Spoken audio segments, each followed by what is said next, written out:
Olá pessoal, nesta videoaula nós vamos dar continuidade ao estudo dos gases e hoje vamos tratar das transformações gasosas isotérmicas. Nós vimos em aulas anteriores alguns aspectos sobre os sistemas gasosos e hoje nós vamos particular a descrição para situações onde o sistema muda de estado sem mudar a sua temperatura e daí o nome de transformação isotérmica. Bom, vamos começar considerando novamente um aspecto que é muito geral para todos os sistemas gasosos. Diferentemente dos estados sólidos e líquidos, nós podemos, num sistema gasoso, alterar drasticamente o volume desse sistema a partir de diferentes pressões exercidas sobre os sistemas. Vejamos, se nós pegarmos uma pedra, por exemplo, que é um corpo tipicamente sólido, né? Se nós tentarmos fazer ela diminuir de tamanho, ou seja, se nós quisermos fazer o seu volume se alterar, aplicando sobre ela uma pressão, ou seja, esmagando ela com as nossas mãos, nós não vamos ter nenhum efeito apreciável na mudança de volume de um corpo como uma pedra.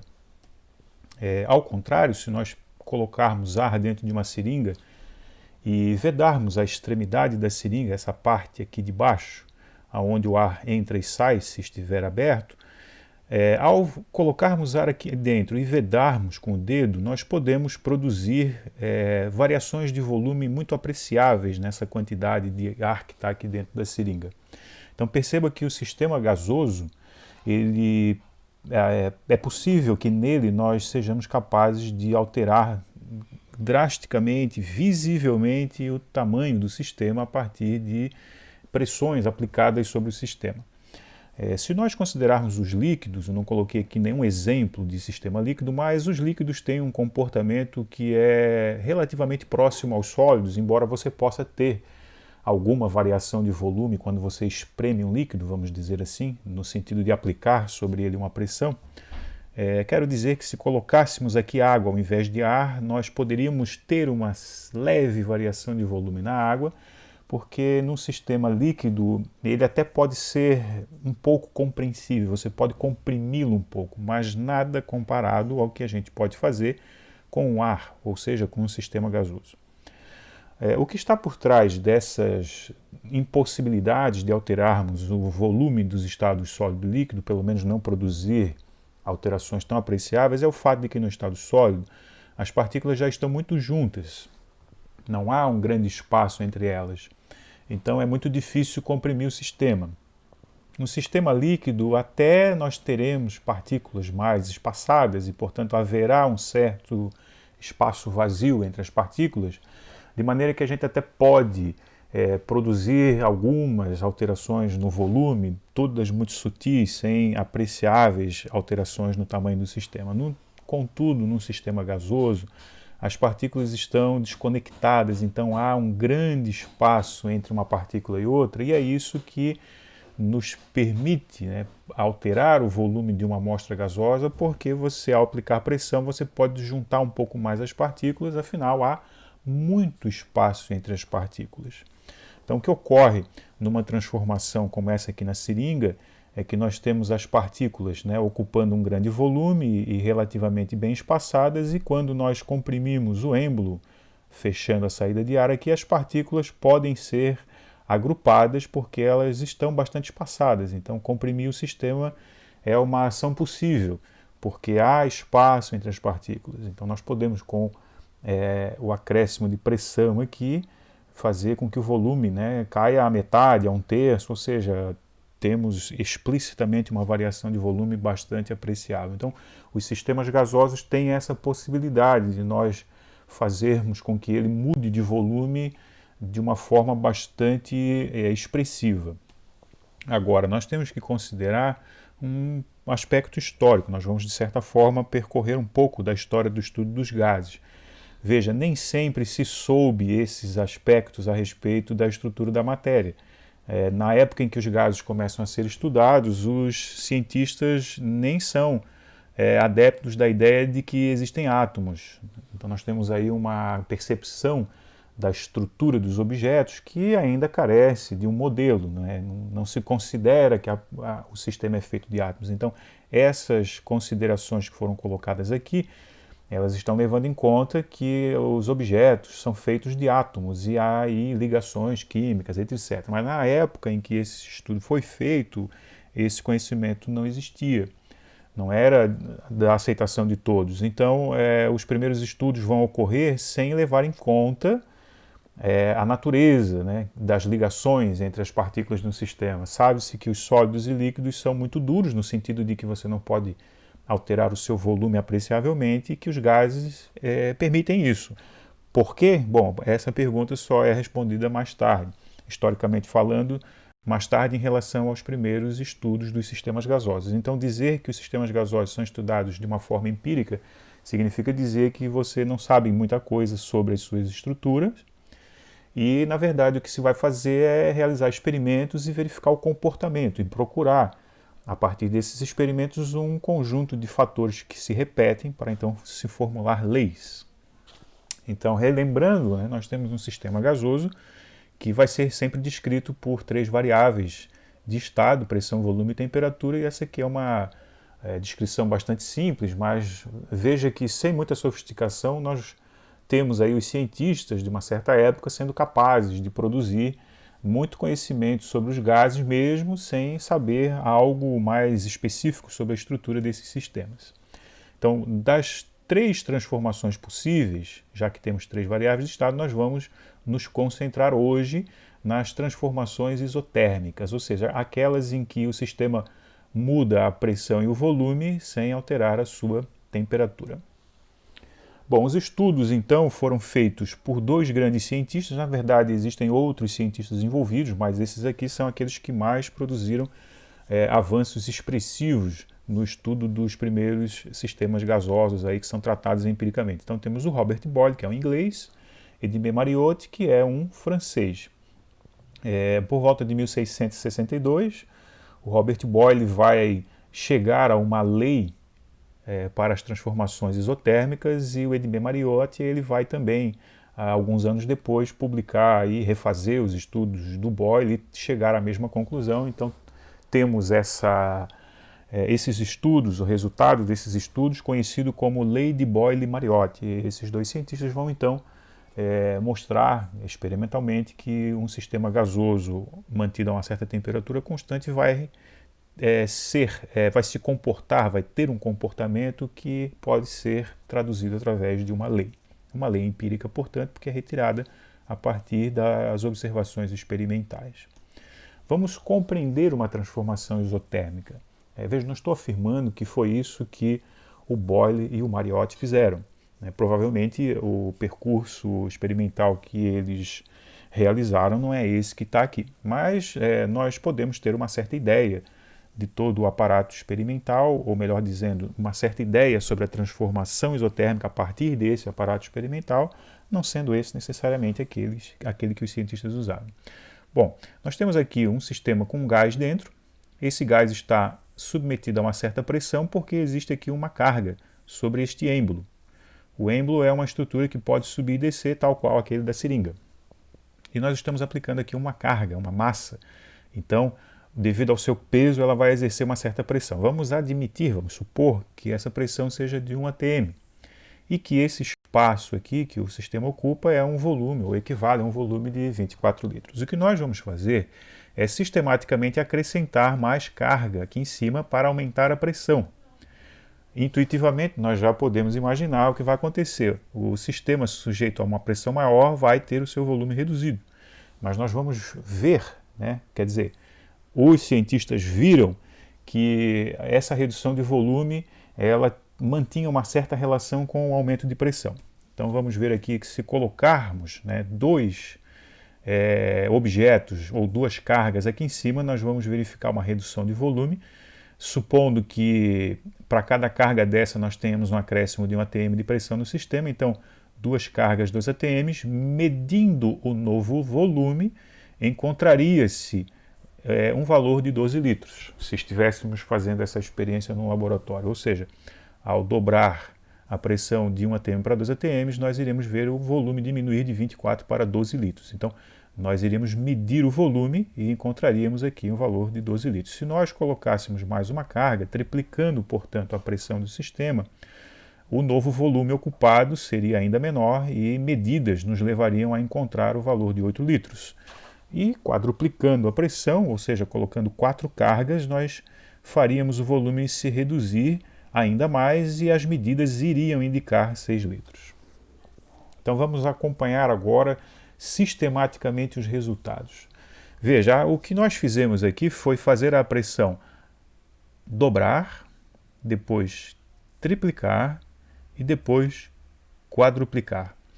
Então, sistematicamente, o volume foi se reduzindo, né? Foi sendo reduzido de 24 para 12, para 8 e para 6.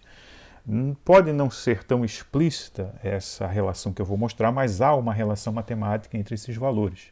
Veja, se nós multiplicarmos a pressão pelo volume no estado inicial, onde o sistema estava antes de nós produzirmos as alterações, multiplicando 1 atm por 24 litros, nós temos aqui um valor numérico de 24 atm litro. O que isso significa? É uma constante característica do sistema, porque se nós fizermos a mesma verificação em todos os outros estados produzidos, veja, 2 atm vezes 12 litros dá novamente 24 atm vezes litro. Se multiplicarmos 3 atms por 8 litros, nós teremos novamente o mesmo valor, 24 atm vezes litro. Se multiplicarmos aqui nessa nova situação 4 atms por 6 litros, nós teremos aí novamente 24 atm vezes litro. Então esse número 24, acrescido dessa constante atm vezes litro, essas unidades aí assim combinadas, o número 24 é uma propriedade desse sistema que nós temos aqui na nossa frente. E percebe que as alterações de pressão sempre vêm acompanhadas de alterações de volume. Aumentando-se a pressão, tem-se a diminuição do volume, mas essa diminuição é muito sistemática. Perceba que daqui para cá a pressão dobrou, ao passo que o volume foi reduzido, caiu para metade. E nos outros dois casos, aqui nós temos o triplo de pressão e 1/3 do volume, né? Se nós multiplicarmos por 3 a pressão e dividirmos por 3 o volume, é isso que vai dar aqui para os valores desse estado. E no último caso, nós temos aqui o quádruplo de pressão e 1/4 do volume. Então veja, nitidamente, agora com esse olhar sobre esses resultados, nitidamente nós poderíamos inferir que em processos isotérmicos, ou seja, em processos em que a temperatura do sistema não muda, a pressão e o volume são inversamente proporcionais. O que isso quer dizer? Que o aumento de um deles, pressão aumentando de 1 para 2, para 3, para 4, vai acarretar na diminuição da outra variável. O volume então diminui de 24 para 12, para 8 e para 6 litros sistematicamente. Então esse resultado, essa consideração, essa observação experimental feita por Boyle e Mariotti levou-os a elaborar uma lei. O que diz essa lei? Em um sistema gasoso mantido a temperatura constante, o volume do sistema é inversamente proporcional à sua pressão. Essa é a lei de Boyle e Mariotti. E ela se expressa matematicamente assim. Isso aqui é um símbolo utilizado para o volume, V, é muito providencial, inclusive, né? Esse alfa que aparece aqui é uma letra grega, que na matemática nós a utilizamos para representar o símbolo de proporção. E aqui embaixo nós temos a pressão representada pela letra P, e note que é uma fração, né? 1 sobre P. O que isso quer dizer? Que o volume é inversamente proporcional à pressão. É assim que se escreve matematicamente uma relação de proporção inversa. Bom, toda relação de proporção inversa implica que as duas grandezas que são inversamente proporcionais têm um produto constante. Repara aqui, o produto pressão por volume é sempre 24 atm vezes litro, em todos os estados que nós produzimos aqui na nossa experimentação fictícia. Então, para qualquer sistema gasoso mantido a temperatura constante, a pressão e o volume, o produto dessas duas grandezas dá sempre uma constante. Não estou dizendo que vai dar sempre 24. 24 é para este sistema que eu montei aqui. Se nós pegarmos o pneu de um carro, ou um balão, ou o gás dentro de um bujão de cozinha, ali são sistemas diferentes, então eles terão uma constante característica deles mesmos, né? Então esse daqui é para esse sistema que eu inventei aqui. Mas, qualquer que seja o sistema, o produto PV é constante se a temperatura for mantida constante. Como consequência, nós podemos dizer que mudando o sistema de um estado inicial para um estado final, o produto P vezes V é sempre igual. Agora eu vou mostrar como é que usa esse resultado. Então vamos considerar um sistema e aí nós queremos responder a seguinte pergunta: como e quando nós podemos aplicar a lei de Boyle-Mariotti? Então para isso está aqui um sistema, temos um gás, um êmbolo móvel. Nessa situação o sistema está sujeito a uma pressão de 1,2 atm e ocupa um espaço de 20 litros. Nós vamos fazer esse sistema passar por uma transformação, ou seja, ele vai mudar de estado. Nós vamos aumentar a pressão sobre ele e vamos ver o volume reduzir. Vamos fazer essa transformação de uma forma que a temperatura não se altere, ou seja, vai ser uma transformação isotérmica. Veja, aumentamos a pressão para que o volume seja reduzido para 8 litros. E a pergunta aqui é: que pressão é essa que precisa ser exercida aqui para que a gente faça o volume diminuir de 20 litros para 8 litros, que é a transformação que o sistema sofreu, né? Ele teve o seu volume reduzido. Para esse volume se reduzir dessa forma, teve que haver um aumento de pressão. E a pergunta é: que pressão é essa que nós devemos aplicar no sistema? Bom, se ocorreu uma transformação a temperatura constante, então eu posso aplicar a lei de Boyle-Mariotti. E nós vamos aplicar essa igualdade aqui, ó. Pressão inicial vezes volume inicial é igual a pressão final vezes volume final. Então vamos lá no sistema. Nós temos aqui o estado inicial e nós temos aqui o estado final do sistema. Vamos aplicar essa equação que corresponde à lei de Boyle-Mariotti. Quando nós colocamos aqui os valores, a pressão inicial vale 1,2 atm, então está aqui. O volume inicial vale 20 litros, está aqui. Então o produto PV inicial é 1,2 vezes 20. 1,2 da pressão, 20 do volume. No outro lado da expressão, nós temos os valores para pressão e volume finais. Note que a pressão nós não sabemos. Então nós vamos deixar indicado pela variável PF, pressão final. E o volume final do sistema é 8 litros, então nós vamos deixar aqui o valor numérico no lugar da variável VF. Bom, agora nós temos uma equação para resolver. Do lado esquerdo nós temos um produto e do lado direito nós temos uma incógnita. Então isso é solúvel, nós podemos então multiplicar 1,2 vezes 20 dá 24, e o outro lado permanece inalterado. O que nós fazemos agora é passar esse termo dividindo o valor aqui deste lado da expressão, que era 24, então nós vamos ter 24 sobre 8, e o resultado final é 3 atms, que era a unidade que nós estávamos trabalhando. Veja, não é importante aqui que nós façamos conversões de unidades, né? Nós temos aqui a pressão em atm no início e no fim, e nós temos volume em litro no início e no fim. E nas transformações isotérmicas, nós não temos nenhuma necessidade de nos preocuparmos com as unidades, ou seja, o que o problema nos fornecer pode ser prontamente empregado nas equações sem qualquer preocupação. E nós vamos ver depois que isso é verdadeiro para outras transformações também.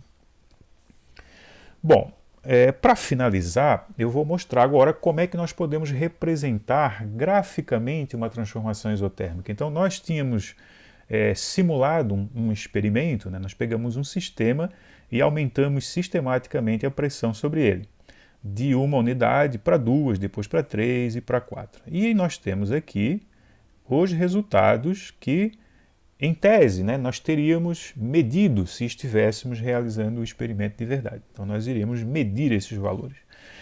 Nós poderíamos organizar os resultados numa tabela de dados. Nessa coluna representaríamos as diferentes pressões, 1 atm, depois 2 atms, depois 3, depois 4. Então teríamos aqui 1, 2, 3 e 4 atms. E nessa coluna nós iríamos colocar os volumes, né? Quando a pressão é 1 atm, o volume é 24 litros. Então, está aqui anotado. Quando aumentamos a pressão para 2 atm, o volume medido caiu para 12 litros. Quando a pressão é 2, portanto, o volume é 12. E assim sucessivamente. Pressão 3, volume 8. Pressão 3, volume 8. e pressão 4, volume 6. Pressão 4, volume 6. Então nós temos aqui uma tabela de dados. É mais fácil ver aqui, talvez, né, que aumentando a pressão, o volume diminui. Ou seja, é uma relação de proporção inversa, porque quando nós multiplicamos esse número por esse, dá o mesmo resultado em qualquer estado que a gente tenha simulado ali. 1 vezes 24, 2 vezes 12, 3 vezes 8 e 4 vezes 6. Essa é uma característica matemática de uma proporção inversa. O produto das grandezas inversamente proporcionais se repete. E aqui nesse caso, nós fizemos lá, quando simulamos a transformação, o produto de todas elas, né? 1 vezes 24, 2 vezes 12, 3 vezes 8 e 4 vezes 6. Bom, agora nós vamos colocar esses números aqui em um gráfico. Veja, para isso, vamos montar um sistema de eixos. Na vertical, vamos colocar a pressão e na horizontal, vamos colocar os volumes, respeitando as unidades. A pressão no nosso experimento é ATM, está aqui a unidade, e o volume no nosso experimento está dado em litros. Está aqui a unidade, né, o volume dado em litros. Então vamos lá. Vamos colocar as primeiras informações no gráfico. Quando a pressão é 1 atm, o volume é 24 litros. Então nós colocamos aqui 1 atm de pressão, volume 24. Isso vai nos dar um pontinho aqui. Este pontinho representa esse estado termodinâmico do sistema. Vamos ao próximo. 2 atm de pressão, volume 12. Então temos aqui 2 atm, volume 12. Dá mais um pontinho aqui. Esse pontinho representa esse estado termodinâmico. O próximo seria 3 atms para 8 de volume. 3 atms para 8 de volume. Então esse pontinho aqui representa esse estado termodinâmico, 3 de pressão, 8 de volume. E o último ponto, quando a pressão é 4 atm, o volume é 6 litros. Então 4 atm, 6 litros aqui embaixo. Então perceba que esse último ponto representa esse último estado termodinâmico do nosso experimento. Em resumo, cada ponto do gráfico é um dos estados pelo qual o nosso sistema passou. Se nós fizéssemos alterações de pressão do tipo 1 para 1,1, para 1,2, para 1,3 e assim sucessivamente até chegar em 2 atms, nós iríamos encontrar um conjunto de pontinhos aqui. De maneira que, unindo, né, ou considerando todos os possíveis estados que nós poderíamos fazer o sistema passar entre 1 e 2, entre 1 e 3, entre 1 e 4, nós teríamos uma linha cheia, uma curva. Essa curva aqui é o gráfico da transformação isotérmica. Ela recebe o nome de isoterma do gás e ela representa todos os pontinhos que, por sua vez, indicam todos os possíveis estados que o sistema poderia ser colocado sem que a gente necessariamente aumentasse a pressão de 1 para 2, por exemplo. Poderíamos ter aumentado de 1 para 1,5, de 1 para 1,6. Então, todos esses pontinhos aqui unidos nos dão essa linha cheia, e isso é o que nós vamos chamar de isoterma do gás. Eu não fui muito criterioso com as proporções dos valores colocados aqui no eixo, né, e inclusive acredito que esses valores estejam um pouco fora da proporção, mas isso é só para nós ilustrarmos como é que montaríamos o gráfico e o aspecto mais ou menos que o gráfico teria. Então não foi ou não há aqui um rigor muito grande com as proporções desses valores no gráfico, ok? Mas o aspecto é basicamente esse. Então, em resumo, a lei de Boyle-Mariotti, ela nos permite trabalhar com sistemas que sofram transformações a temperatura constante, são sistemas gasosos, e resulta dela esta equação aqui: o produto da pressão pelo volume é igual quando comparamos um estado inicial com o estado final, e se colocarmos isso em um gráfico, vamos obter uma curva que tem esse formato aqui, e isso é chamado de isoterma do gás. Bom, com isso encerramos essa videoaula.